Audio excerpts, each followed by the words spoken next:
Welcome to the Top M&A Entrepreneurs. Today, my guest is Chris Younger. Chris runs a company called Class 6 Partners. It's an investment banking firm. He also has this book called Harvest. It's on Amazon. It's a smart read, and I've got some questions for that. Chris has done over $2 billion in transactions from 70 different deals. So welcome to the show, Chris. Thanks so much, John. Happy to be here. Yeah. Let's talk about a little bit how you started. I was looking on your LinkedIn, and you're a Harvard-educated attorney. You used to work for Jesse. What's his last name again? Eshba. Eshba? Yep. Yeah. Yep. Then Wilson Sonsini out of California, that big Silicon Valley attorney. Yeah. And then you worked for Northwest Growth Corporation. What was that?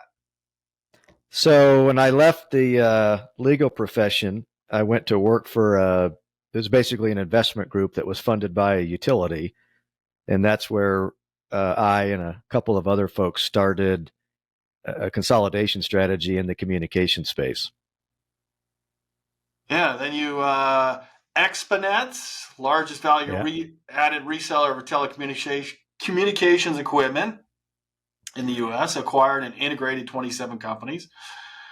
When you brought that on, was that your goal to start acquiring companies? Yeah, when we started, it was an intentional consolidation strategy. We had looked at the VAR market, value-added reseller market in the communication sector, and felt like with the change in technology moving from kind of traditional TDM technologies to IP technologies, that having a large national platform and the ability to invest in a big network operations center would give us an advantage. And so that started in 97. And we completed those 27 acquisitions through early 2000. And then as I mentioned, I went from being the deal guy, throwing the deals over the fence to the operations team, to being the guy on the operations team. I became the COO and the president of that business. So I had to deal with all the messes that I created on the acquisition side. It's quite fun.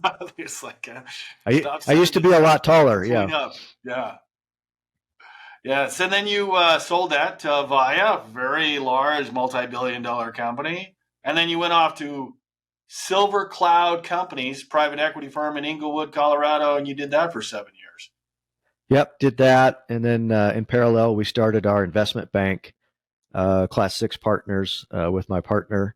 And it's been a great ride ever since.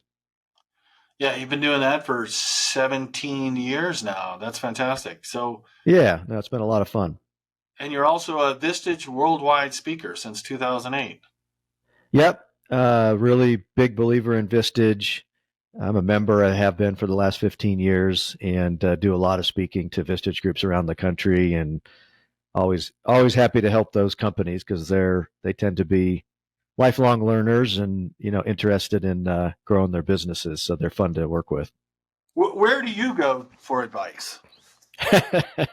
Well, I'm fortunate that I've got a business partner that for the last 17 years I've been able to bounce ideas off of. We're also very fortunate. We've built a team of about 40 people, and the old advice about hire smarter and more talented than you, I think we've done that. And so they're, very savvy folks. And then I've got mentors as well. Jim Walker has been a mentor of mine. He ran a very big division of AT&T back in the day, and then he was the CEO at Expanets, and learned a great amount from him. Just a terrific mentor. Yeah. Hey, I want to go back to that Expanet and your 27 acquisitions. Why did you do that? Did you just see the end goal of like, okay, we need to get to the valuation a lot higher so that we all, the operation's bigger because we can all make a lot more money? Or what was it? Was it just, it was there, we need to climb it? Yeah, there were really two pieces to that strategy. One was that market was highly fragmented. There were lots and lots of VARs all around the country. And so we felt like if we could consolidate those, could achieve some efficiencies. I think that proved to be pretty challenging. But we'd have a much larger business and a more scaled business. The second piece, as I mentioned, was in that particular market, um, maintenance services for, we did a lot of phone systems and data networks. At that time, if a customer's data network or phone system was down, you had to do a truck roll to fix the system. So, which is pretty expensive, right? And we had about 200,000 maintenance contracts once we were at full capacity. And what we concluded was, as technology was changing to IP technology, which is most systems today are all IP based, a lot of that maintenance could be done remotely, but that takes a pretty sophisticated network operations center, a NOC. That was, we were investing about $10 to $15 million in that NOC, and we ended up selling the business before we got that fully deployed. But that was the game plan: is, hey, we think we can get an edge over our competition by being able to remotely diagnose and solve maintenance problems for our customers versus having to roll a truck, which is all those smaller VARs. That's what they had to do, Yeah. and so that would give us a pricing advantage. Yeah. And how did you buy those? When everybody go, okay, everybody wants cash ideally up front, but what did it come down to? Like, we put 33% down in cash, at 33% seller financing or earn out, and some debt. Yeah, we used a combination of cash that we raised from the utility company. We had a credit line that we used for some of those acquisitions. And then we required each of those entrepreneurs to take equity in Expanets as part of the deal. We wanted them to continue to be invested in and motivated to help us, build Expanets into the business we thought it could be. Yeah. So out of the 27, the failures teach us longer than the other successes. What can you kind of describe one of those where I go, that was horrible, but we learned a lot. Oh, how long do we have? We only have 15 minutes. Yeah. Yeah. Well, I joke, and people have heard me say this before, but out of those 27 deals, I think 9, I looked a lot smarter than I am. 9 of those kind of went as we had planned and modeled, and 9 of those, were complete train wrecks, and I should have been fired. So, well, you're humble. That's good. Yeah, no, it's that'll doing that many deals that quickly. You're bound to make mistakes. Yeah. But the learnings. If I were to start to identify common elements of failures, I would say the number one lesson that we learned was, if you're buying a business where the entrepreneur is the dominant either salesperson or operations person or product development person, and they don't have a strong number 2 in place, that's going to be a challenging deal. For the entrepreneurs in the audience, don't take this the wrong way, but most of us make poor employees. And after we would acquire those companies, obviously we had more stringent reporting requirements. We had policies and procedures that we needed to follow. And for a lot of entrepreneurs, hey, that was, a reason for them to disconnect and get a little bit less interested.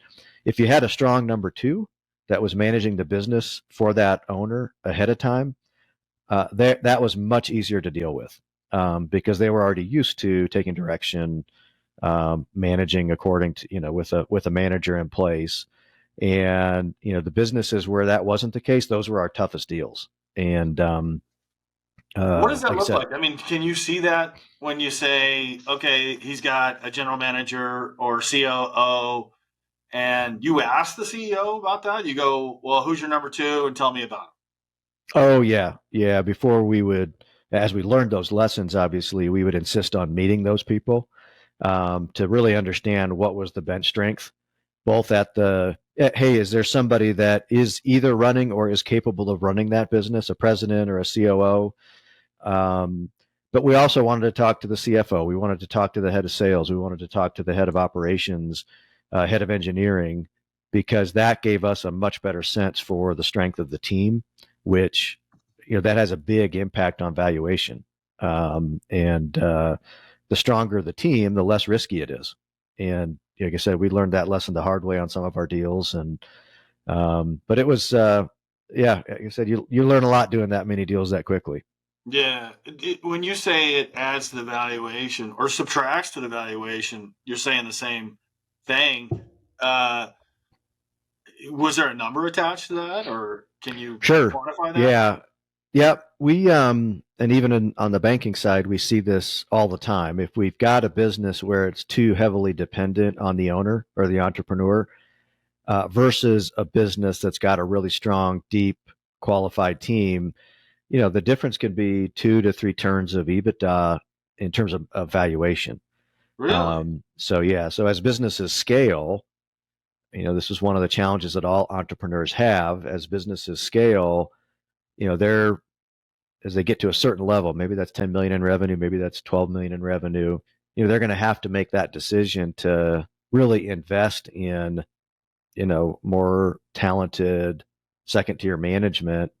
And so it'll depress profitability for a little bit, but that's what's required to make the business less risky and scalable. Yeah. So let's talk about Class 6 partners. You clearly had the skills to say, I can go acquire a company and then repeat this, or I can go down this other road is help other people do it. I mean, what was the choice and why did you take that fork in the road? Well, we had sold Expanets back in 2003. I had at that time 3 young kids, a newborn and a 4-year-old and a 6-year-old, and I was on the road pretty much nonstop.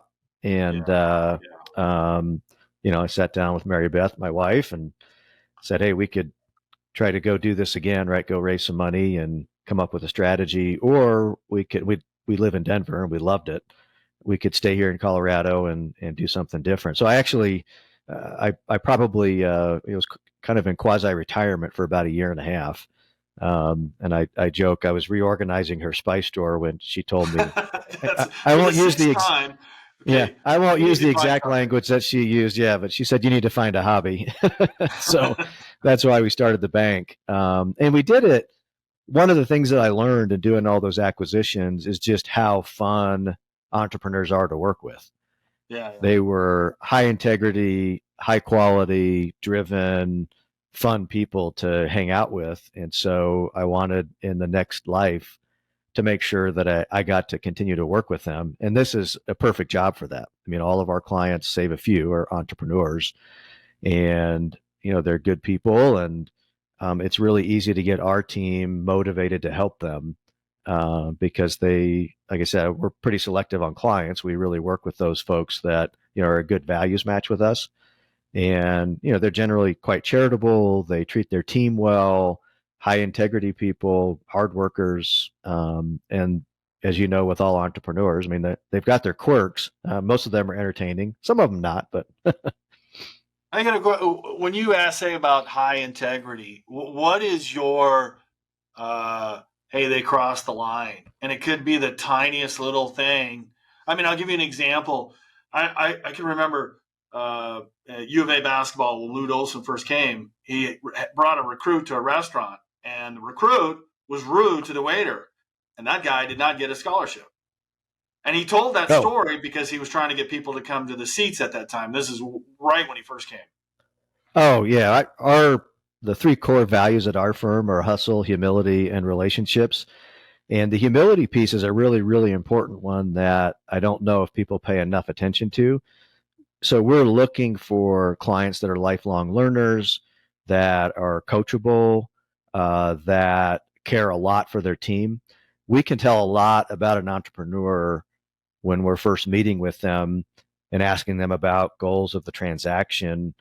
If their individual financial goals show up first, that tells you something, right? In terms of, hey, what are they trying to get done versus, it's music to our ears when an entrepreneur talks about wanting to reward the team that helped him or her get there.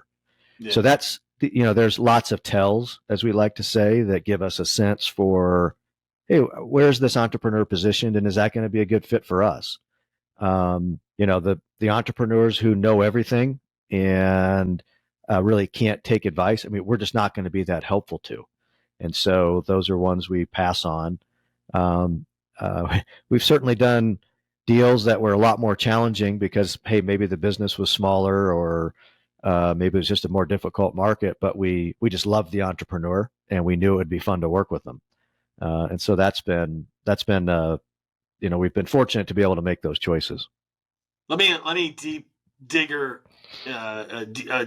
into that. When you say when they want to reward the employees, do you insert your opinion going, oh, he wants to give 10% of his business or the sale to the employees? And do you say, no, I think it should be 15%, or are you just okay with whatever?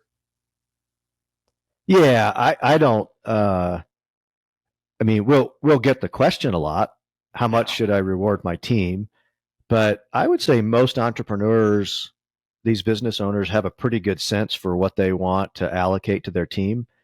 And we've seen just some amazing stories where we had one client a few years back. The deal wasn't a large deal; it was probably I don't know, $15 million. And so you think after tax, maybe there's 10 million left. I think he ended up writing $2 million in checks to folks that had been with him for longer than 6 months, and they literally brought everybody into the room and presented them their check. And he said it was one of the best days of his life, which is, I mean, that's fun. Yeah, that is cool. So let me ask you about this. I want to talk to your partner, David Tolson. Yeah. So how did you decide to partner up with him and write the book? The reason I ask this is that, finding somebody to be a lifelong partner with your spouse is challenging. And then when you're bringing business and a lot of money to the table, to finding somebody that's ethical and has humility is also very challenging. It's a great story. And the good news is he's not here to defend himself, so I can say pretty much whatever I want. But I mean, I've been so lucky with David. When I was running Expanets, I was the chair of an industry association. And the woman who was the executive director, she actually did all the work, Mary, said, hey, you need to meet my nephew. He lives in your neighborhood here in Colorado. And at that time, I mean, we were so busy, I didn't have time to do anything. But after we'd sold the company, I was still on the board for a while, and she kept telling me, hey, you really need to meet my nephew, David. And so we met, hit it off. We immediately played golf. You can learn a lot about somebody on the golf course. And there's lots of stories that I'm sure he would tell and that I can correct about the first golf match that we played.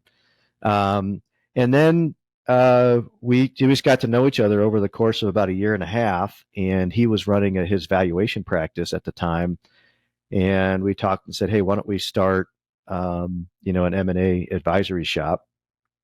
And I will tell you, you obviously it's hard to predict, hey, how do these partnerships evolve over time? It's been terrific for us. I think we complement each other really well on, hey, where do we have areas of exposure? I think our thought processes, negotiation tactics are different enough that it's always helpful to talk to one another.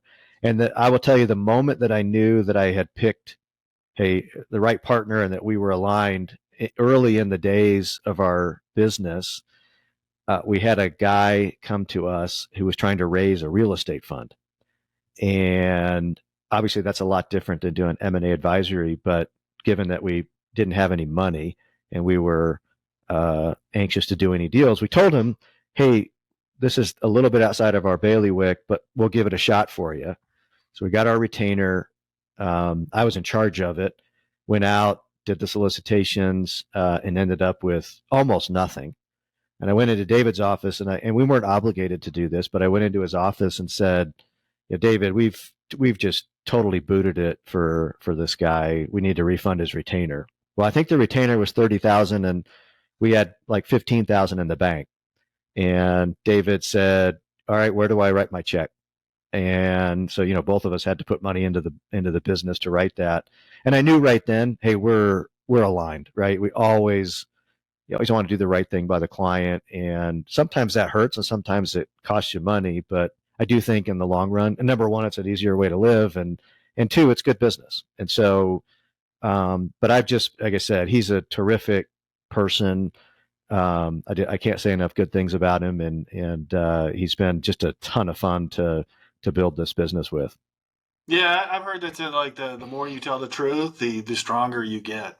Where does that come from? I mean, where do you think that comes from? Like your parents instilled these ideas, or you found, your God, whatever it was. Yeah.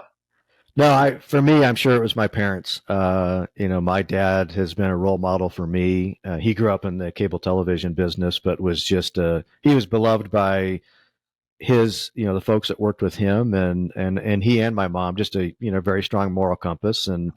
Um, and I think Charlie Munger, Warren Buffett's partner, he's got a bunch of quotes. One of them, and I'll paraphrase, but basically, hey, don't do business with turkeys. Yeah, that's Pick in the people. Charlie's Almanac. You got to get Yeah, that. exactly. Yeah, yeah, I have that book. Um, and I think that's true, right? I mean, life is short, and you want all the studies that they've done about happiness. It's all about having great relationships. Well, and I think it was Warren Buffett who said, you're not going to how much time you spend is not going to make a good contract with a bad person. So I think, and obviously as you get older, you're better able to pick up on that.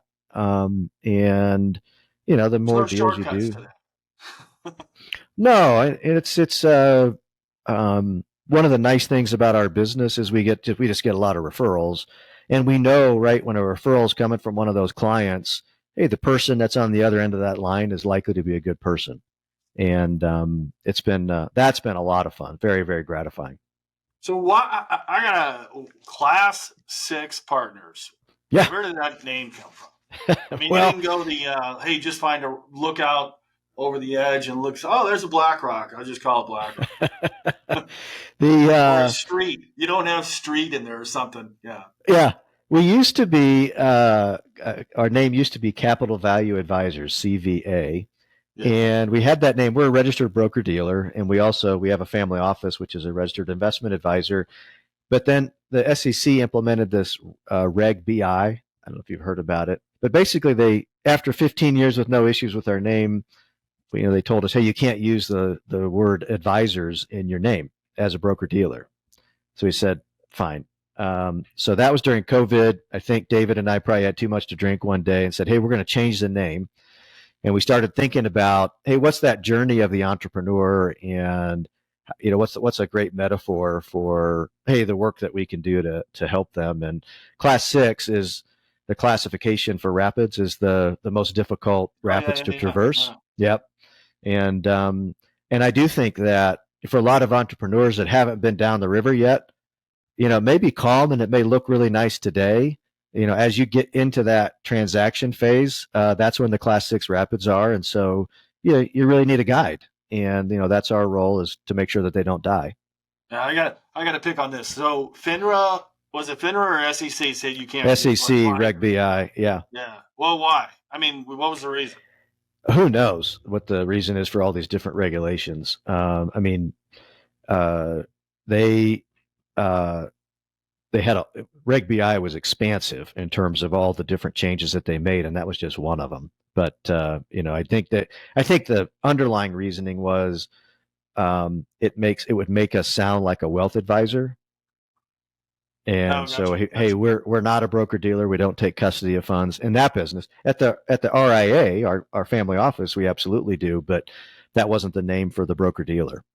Yeah, I'm going to ask you about that little family office a little bit. So sure. After that real estate, you refunded his money. So what was the first client after that? I mean, this is always curious. When you do a good thing, the door opens. Oh, for sure. For the right business. I don't know why that the universe works that way, but it does. And yep, I would agree with you. We did our very, very first deal. was a company here in Denver called Sunnyside Staffing. It was a staffing business. Bob Grabowski and Ann Padilla. Ann has since unfortunately passed away, but she was a kind of a pillar in the Denver community. And David had done some valuation work with them, and for whatever reason, they decided to put their trust in us to get their deal done. And they've, they became just lifelong friends. And it's just what a great, great couple. They did a ton for the community. They did the right thing in their business. Just a prototype, perfect client for us, and we got it done. It was not easy, but we got it done, and they were very appreciative, and today are still references for us. Yeah, you call that chapter in your book "Deciding When to Harvest." How do you know that they're ready? I mean, you ask them a bunch of questions, and sometimes you just find somebody that backs out at the last minute or something. How do you really know? Yeah, it's a great question, and one that we've spent a lot of time thinking through. We do use some assessments just to help us understand a little bit more. And what we like to say is you really want an owner who's running to something and not running from something. One of the things you'll see in the book Harvest, a lot of times an owner will show up and they're just exhausted. And maybe the business is struggling, or maybe the business is having some challenges. And that's the reason that they want to go to market. And we always tell them, look, this is the exact wrong time to go to market, because you're going to end up leaving a bunch of money on the table. Let's help you fix some of the underlying operating issues so that the business gets back into a shape where you actually enjoy it. And then, hey, you can make that decision of whether you want to sell it or not, because now the business will be in a shape where we can actually make a reasonable return for you. But we like to say, look, there's three sets of timing for a deal. There's market timing, which is very, very difficult to predict. There's the business timing, which is easier to understand. And then there's personal timing, which is, the owner has all the cards in that decision. And we ask a lot of questions about what's next. What are you going to do next? How do you, is it, hey, sometimes it's a health issue. Sometimes it's, hey, I want to spend more time with my grandkids. Sometimes it's, I want to go start another business. And sometimes it's just, hey, I've been doing this for 30 years and I think it's time. And it's obviously, as you know, it's stressful running a company, and particularly when you're the first one in, the last one to get paid. And so, you can see that in entrepreneurs. Sometimes has the answers actually their actions don't match the answers. For sure. I think where we and how do you deal with that? Like, hey, you just say, hey, it's okay, come back to us when you're ready. Oh, for sure, right? If it's one of the things we've learned, if an entrepreneur decides that a deal is not the right fit or it's not going to work for them, that's great, right? And that's just, we've gotten a lot of information. We've obviously learned a lot from the marketing process. We've talked to a lot of bidders. And we also know, because we've seen this movie a bunch of times, when they go back out, we're going to do much better. And because we've learned, hey, here are some of the things we've got to go work on to make this business more saleable and higher, hit a higher valuation for you. And so I always tell owners, look, we're here to advise, and we're never going to push a deal on you. You as the owner hold all the cards in the decision of what deal you want and who you want to sell to and for what amount. Our job is just to provide you a lot of options and allow you to pick from those. And one of those options may be not doing a deal, right? So that's okay. Well, what are the top two options? What they choose? Like, if you go to market and they're not getting the price that they want or something, was that one of the top ones or what? Yeah, that's usually one, or something happens to the business where business performance starts to deteriorate, and hey, we're no longer in the driver's seat with buyers. That happens not a lot, but maybe 10 or 15% of the time you'll have that issue. And sometimes, look, as the owner gets closer to the decision to actually close a deal, it's pretty stressful. And your job is to insulate them from Most Yeah, banks are, hey, especially by the way, as there's a curve coming up or there's a dip yeah. coming up. Yeah. No, we do a lot of. We have a chart in our office about the amount of counseling that we do, and it's a through the course of a deal, it's an asymptotic up to the right in terms of counseling that we do with business owners over time. Uh, but that's it is. It's we try to we're big on education with our clients. We want them to understand exactly what's coming. Here's the emotions that you're likely to experience. Here are the challenges that we're going to have. You know, deals die, so just be prepared for that. We'll work through it. And but as much as we try to educate and inform, it's still a daunting process for an owner, and it's stressful. And compound that with for a lot of entrepreneurs the challenges with just identifying their own identity coming from that business, that starts to create some challenges for them. Yeah. Let me ask you about if they come to you and say, hey, I would like X amount of money in my bank or X to do this and this, but there's no way that business is going to provide that for them. And you clearly have a tool in your pocket. Well, you need to do 5 acquisitions to get your EBITDA to be able to get that kind of price. Do you Yep. do that for them and say, well, this is going to Yes. be a 2-year roadmap? Yeah. So we have a piece of our business, we call it Pathfinder, which is basically that's for business owners who might be a year to 5 or 6 years away from getting ready to exit. And that work is really, I mean, we know what the end of the movie needs to look like. And so it's really helping translate that for a business owner and giving them the test ahead of time to say, look, a buyer, we're going to be the eyes of the buyer throughout this process. And we're going to let you know as you're making different decisions, a buyer's going to like that. They're not going to like this. And hopefully that helps give them a more confidence as they're making these different decisions, but also some guidance around where should I take the business. And sometimes I would say, look, 60% of the time their intuition is absolutely correct on what to do with the business. But I would say, maybe 30 or 40% of the time their intuition might be just slightly off kilter. And so, hey, let's try to adjust that with what we know the market is going to like or not like. And in general, I think that advice it's pretty good. I think it gives them the eyes of the buyer or the voice of the buyer in the room. It's not as if you're always building your business to sell it, but I do think sophisticated investors have a pretty good sense for, hey, what makes a business valuable, what makes a business more scalable, and that's good advice for a business owner, regardless if you're going to sell or not. Yeah. What's the conversation you have with somebody when, like, okay, if you're wanting to get to this price and this valuation, you got to do this, and that requires you're like on the last lap of and the coach is on the side. You got one more lap, now kick it up a gear. Right? Yeah. A lot of that goes back to what the goals are of the entrepreneur. Um, and if the goals are way out of reach, that just means, and if they've got a short time horizon, unfortunately, that means they're going to have to take a lot more risk. They're going to have to put more chips on the table in order to be able to get to that level of valuation.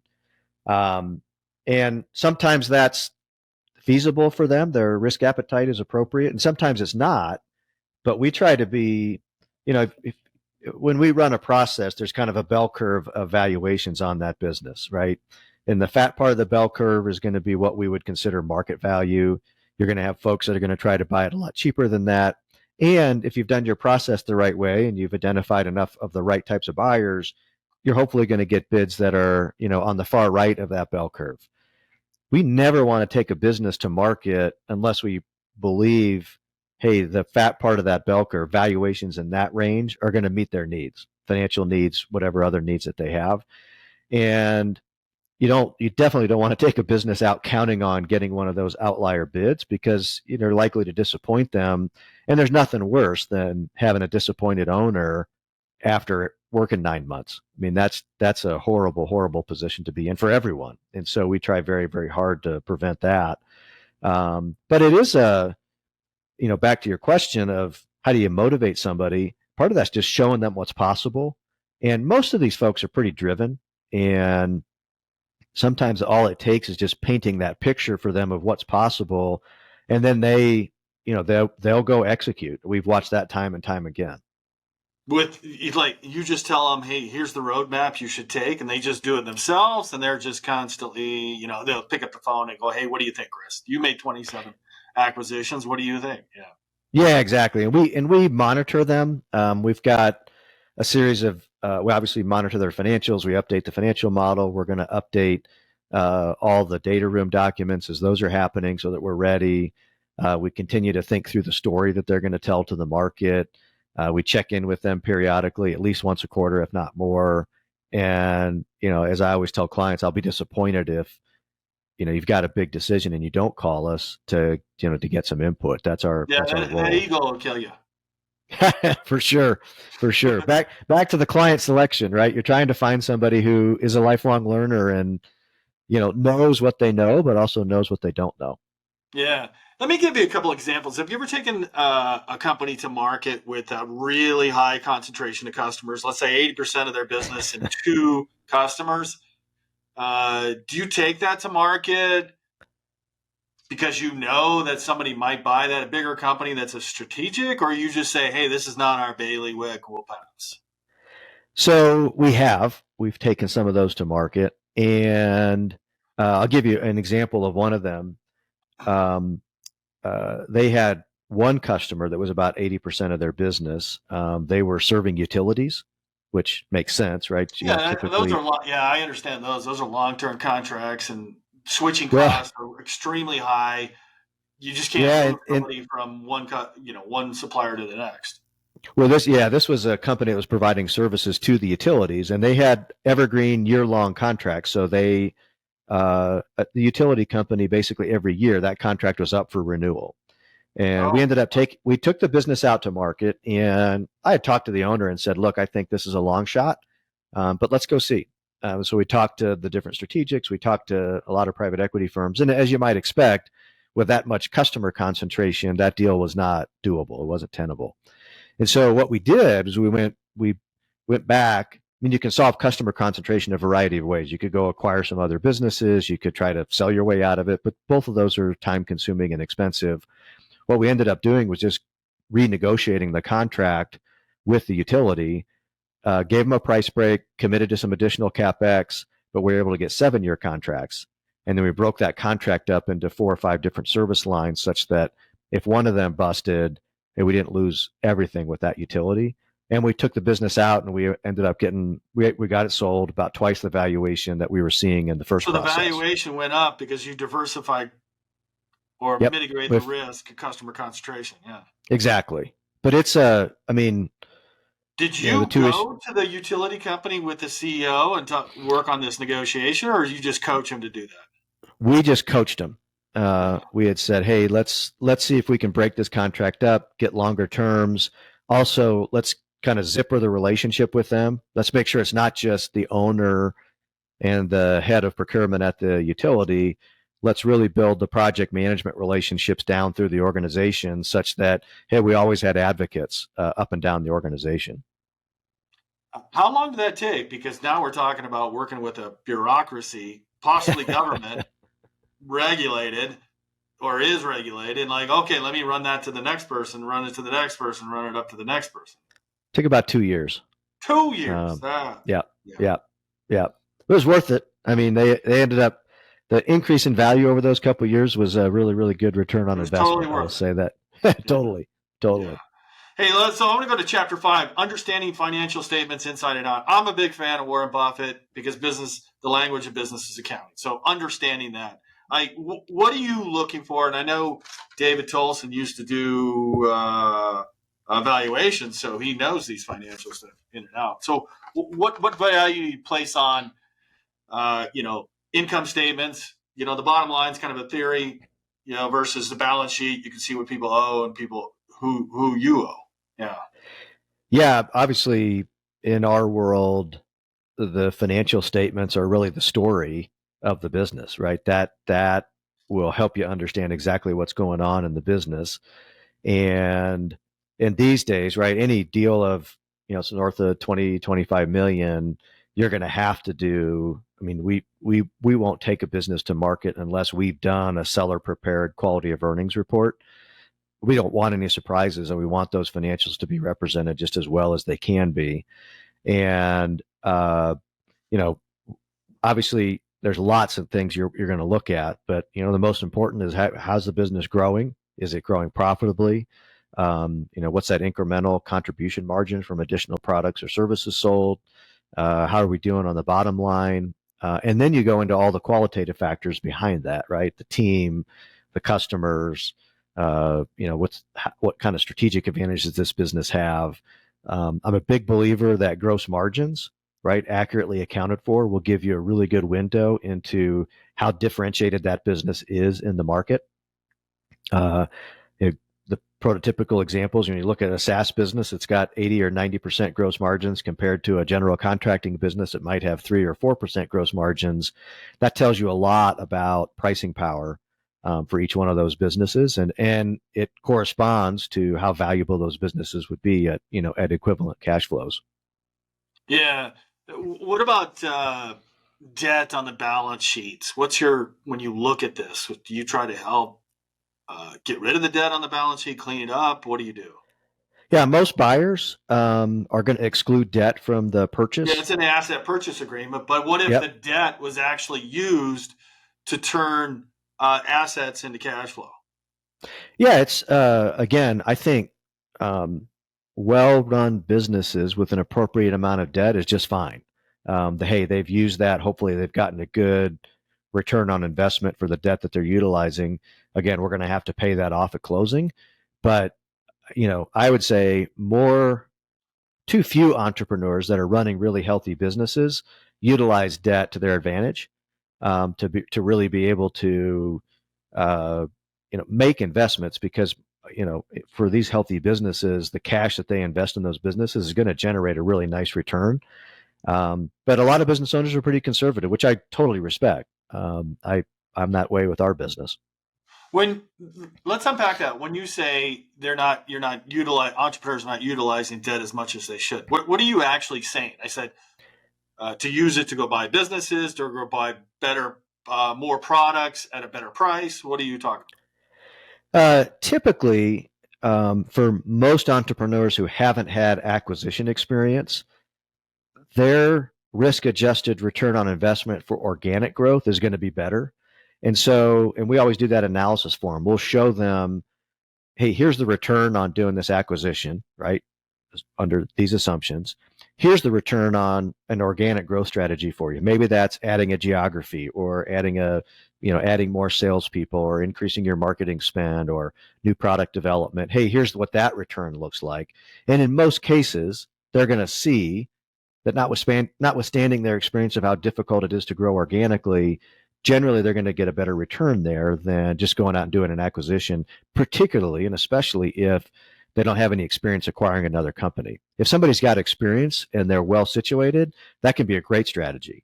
But in our experience, a lot of organic growth strategies are going to deliver returns in the 20s, 30s, 40% range in terms of return on cash. And if you can borrow money at 5%, well, okay, all of a sudden now I'm picking up that incremental 25, 30% of return on somebody else's money. And that's, again, I understand for a lot of business owners, they don't want to get over levered because that tends to reduce flexibility during times of challenge. But I would say most entrepreneurs are much more reluctant to utilize debt than they probably could. Yeah, let me ask you about that, because organic growth, this individual has been growing their business for 15 years and they kind of maxed out what they think. How do you bring a new marketing strategy and say, well, this would be a good ROI? Because our marketing is a test, right? Does this work? No. Did that work? No. And then at some point you find it. But yeah, generally on the marketing side, we're typically looking at, hey, what have you deployed in the past? And have you been able to measure the returns? If they haven't, then you're right. You've got to go do this testing. So you're not going to put major dollars behind a particular marketing strategy until you get a much better sense that, hey, that strategy is going to work. But once you do find those things that work, generally the returns are pretty good. And so it's easier to put, cash flow into those investments because hey, this is going to generate, a certain amount of sales. Yeah, We see this. it's got to be a case by case, though, right? I mean, Oh, for sure, for sure. Yeah, we see a lot. We have a number of clients that sell on Amazon, advertise on Amazon, and there's a pretty direct link between the advertising and promotions that they do on Amazon and sales levels. So it's yeah. you can, So I mean, that's easy. Like if I put $1 in Facebook, I get $5 back. You step on the yeah, gas, right? Until you yep, start seeing, exactly. okay. Till your return on advertising spend, ROAS they call it, to start to deteriorate. Yeah. Let me ask you about the capital structures transactions. What are you talking about here? About when you're trying to sell a business, are you recommending specific cap structures that they're looking for, or is it based upon? I know it's a combination of what the seller wants to have. Like, hey, he's 75. I don't really need a lot of money, but it's nice to Yeah, see $5 million on my bank account. it comes down to, I mean, on the capital structure, I mean, deals can get done, as we were talking about earlier. They can be done with cash. They can be done with a seller note. They can be done with seller taking equity. They could be done with an earnout. In general, our advice, at least to our clients, is, when we do that transaction and we get that closed, the only cash that you can count on are the dollars that you receive at close. And if that's not enough to meet your objectives, then we shouldn't do the deal. All that extra, whether that's rolled equity or a note that the buyer may owe you over time or an earnout, those are all gravy, icing on the cake, but you don't want to count on those. Sometimes those can be used to bridge valuation gaps. But again, if I came to you and said, "Hey, John, I want to buy your business. I'll buy it for $10 million, and it's going to be 10 million in cash." So that's one offer. Somebody else says, "John, I'm going to buy your business for $30 million." If they don't tell you how they're going to structure it, hey, initially that could sound appealing, but John, I'm going to pay you $500,000 a year over the next 60 years. That tells you, hey, from a deal structure standpoint, you're probably better off taking the 10 million, right? And so that's when we talk about deal structures, that's the advice that we're given to folks on, hey, how do you think about the different offers that come in, and how do you rank them against each other? How do you make that decision? Let's say you have a number of offers on the table. One's from private equity, and it's a good offer. They're going to buy 60% of it, but they're going to roll over 30%, which means the person has to stay on for another couple of years At to least. work on the business. Versus a guy who says, "Hey, I'm going to buy it for 10 million. That's what it was valued at, and it's 50% down, 50% seller financing, or 50% earnout." It's the same kind of offer. It's just one has a bigger bank account than the other. Yeah, I generally mean, if a seller is going to take risk on future payments, right? Whether that's an earnout, equity, or a seller note, in general, that risk looks a lot like equity type risk, right? And so, for our clients, we would recommend, if you have a choice between those three, take the equity, because that's going to generate the best returns for you. If the business runs into problems, the earnout's not going to get paid, the seller note's not going to get paid, and the equity probably will be worth less. If the business does really, really well, the earnout may be a little bit higher, the note's not going to change, but that equity could be a lot higher. And so, in terms of, hey, if you're going to take equity like risk, it'd be great to get equity like returns. And that's generally our advice to our clients. And we've had a lot of clients, right, especially with selling to private equity, where they are rolling equity, and they've ended up doing better on the second round than they did on the first round. Yeah, even though sometimes the business does worse, they have 30% equity or fractional in the holding company that the private equity sells to a bigger private equity company. Yeah, Correct. Yeah, it does better, and those can be great deals if they're managed well. yeah, beautiful. When you go to market, I mean, how do you go? You talked about, hey, don't do the shotgun approach. We do targeted. How long does it take to create a targeted list that that the companies are for? If you're doing all kinds of industries, I mean, you went like Sunnyside recruiting, then you did something else, right? Yeah, we've done deals in a bunch of different industries, but the process for identifying those candidates is fairly straightforward. It's let's map the industry up and down the value chain. Where are the adjacent industries that we think, particularly for strategic buyers, could have an interest?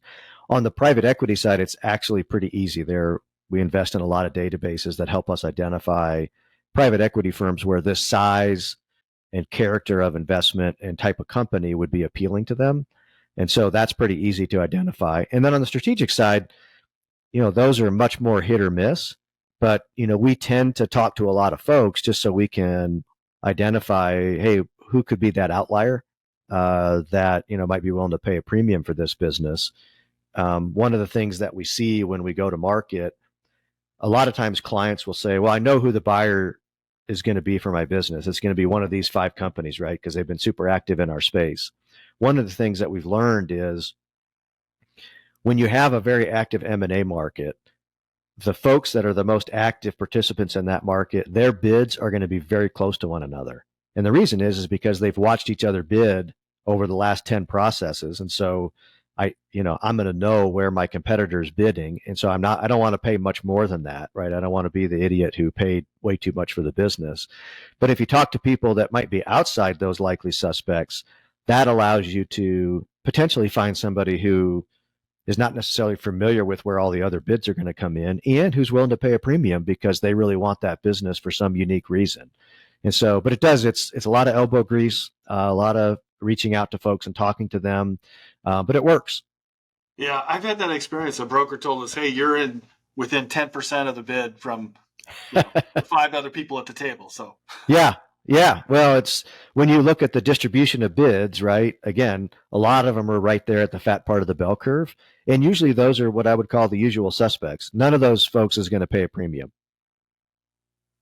And I got to tell you, when you ask like chapter 14, you got like the communication, don't make this mistake. What do you refer to? Well, a lot of owners, right? I mentioned that we're working with folks that are very, very high integrity. They sometimes will feel a compulsion to tell their team about the process that they're going through. And our advice is, look, you can't tell them with certainty what's going to happen because we don't know with certainty what's going to happen. Obviously, for your CFO and maybe some of your senior leadership, you're going to have to bring them into the fold as you're starting to put a book together or talk to potential bidders. But announcing broadly to your team, we think is a huge mistake because most employees, for whatever reason, I think get very, very anxious around the notion of their business getting acquired. They've heard some of the horror stories about. If it happens in Silicon Valley, you're going to get laid off. Somebody's going to. You're going to get laid off. And I would say in the 100+ deals that we've done, we've only seen layoffs in 2 of those deals, and that was because the industry just cratered it. They were both in oil and gas services, and but in most cases, right, the buyer, they want the team that's delivering the results that they're buying. And so they don't have a big incentive to create a lot of risk for the business by firing a bunch of people that have been delivering those results.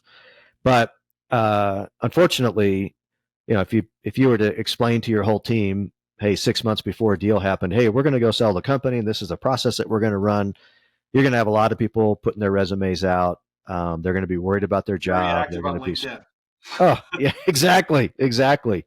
And so there's no reason to do that, right? Until you've got good certainty over what is the story that you're going to tell them. And you don't know that until you actually have the buyer in hand. And, hopefully you've gotten the deal closed so that you can explain to them, hey, here's exactly what we did and why this is. And again, for almost all of our clients, it's usually a good thing for their team. They're going to have additional investment dollars available to grow the business. It's going to be good for those employees' careers. And as my old mentor Jim Walker used to say, none of us is permanent, right? We're all temporary employees, so we're passing through. Yeah, talk about O&G having high concentration of customers, man. In their industry, they like isn't there a concern evaluation high concentration? No, this is not a concern in this industry. Yeah, no, it's just that's the nature of that business. Schlumberger is 80% a lot of these companies' customer bases. Yeah. So, Hey, we make pipes or the coverings for pipes. So we have one customer. Is that a concern for you? No. no, Not at all. all good. Yeah, Yeah. all good. Yeah. So tell me about this family office. What is that? What are you guys doing? I know what a family office is and everybody else does on this, but how are you matching that with investment banking? So about 7 years ago, we had seen this going on for years before that. Our clients they were wealthy, it just wasn't liquid, but they wouldn't necessarily attract interest from sophisticated wealth managers to help them do the planning that would help them save income taxes, help them save estate taxes, think about how to educate their kids about money and what that's going to mean at some point in their lives. And so let me. So you do all these transactions, and now these people have big checks in their account. Do you say, hey, before you were going, hey, you need to go talk to Schwab, or you need to go talk to Merrill Lynch, or something? Yeah, exactly. But a lot of those guys, I mean, they might spend a little bit of time with them, but they weren't doing the planning. And then after they sold, all the wealth management firms are all over them, right? And I have to be honest, I'm not a huge fan of the wealth management industry. It's rife with conflicts. I don't know. I mean, it's a lot of people have incentives to sell product to clients that are maybe not appropriate. And so it's not something that we were terribly excited about on behalf of our clients. And so that's why we started our family office, is to be able to give them advice while we were doing the planning with them well ahead of a deal. And then afterward, be able to give them a service at a more reasonable cost and without any conflicts. We don't take any money from anybody other than our clients. So there's no incentive to sell an insurance product or a particular fund or anything like that. And selfishly, one of our core values is relationships. It allowed us to continue those relationships with those families, which has been awesome. We have about 85 families. We have about $1 billion of active assets under management. We advise on another $1.5 billion that's yet to be liquidated. And it's been just a blast for us because we get to stay in touch with all those clients and continue to help them. And what do you do with the money? What's your thesis, like? Yeah, a big part of our thesis is, hey, as an entrepreneur, you've taken a lot of risk in your life. Our primary job is to make sure that you don't run out of money and that your family is well cared for and that you don't have to go back to work. And that will depend a lot on the risk tolerance and what the goals and objectives are of the family in terms of, hey, what asset classes are going to be most appropriate for them. A lot of our clients will do private investments, so we'll help them think through those. And we're actually in the process now of trying to put a fund together that would allow those families to invest in private businesses where we could provide them some advice kind of on a holistic level. Beautiful. Chris, thank you for being on my show, Top M&A Entrepreneurs. Great. I appreciate this. Yeah, John, thanks so much. It's been great talking to you, and thanks for what you're doing for all those entrepreneurs out there. Yeah, and by the way, it's got a great book. It's on Amazon. It's called Harvest. There it is. Look for that cover from Chris Younger and David C. Tolson. Yeah, get David in there. All right, let me stop this. I hope this video has inspired you. If you need help buying your first $1 million business, make sure to visit me at dealflowsystem.net. If you like this video, make sure you subscribe down below. Comment on it, share it, tell everyone about it. And thanks for watching.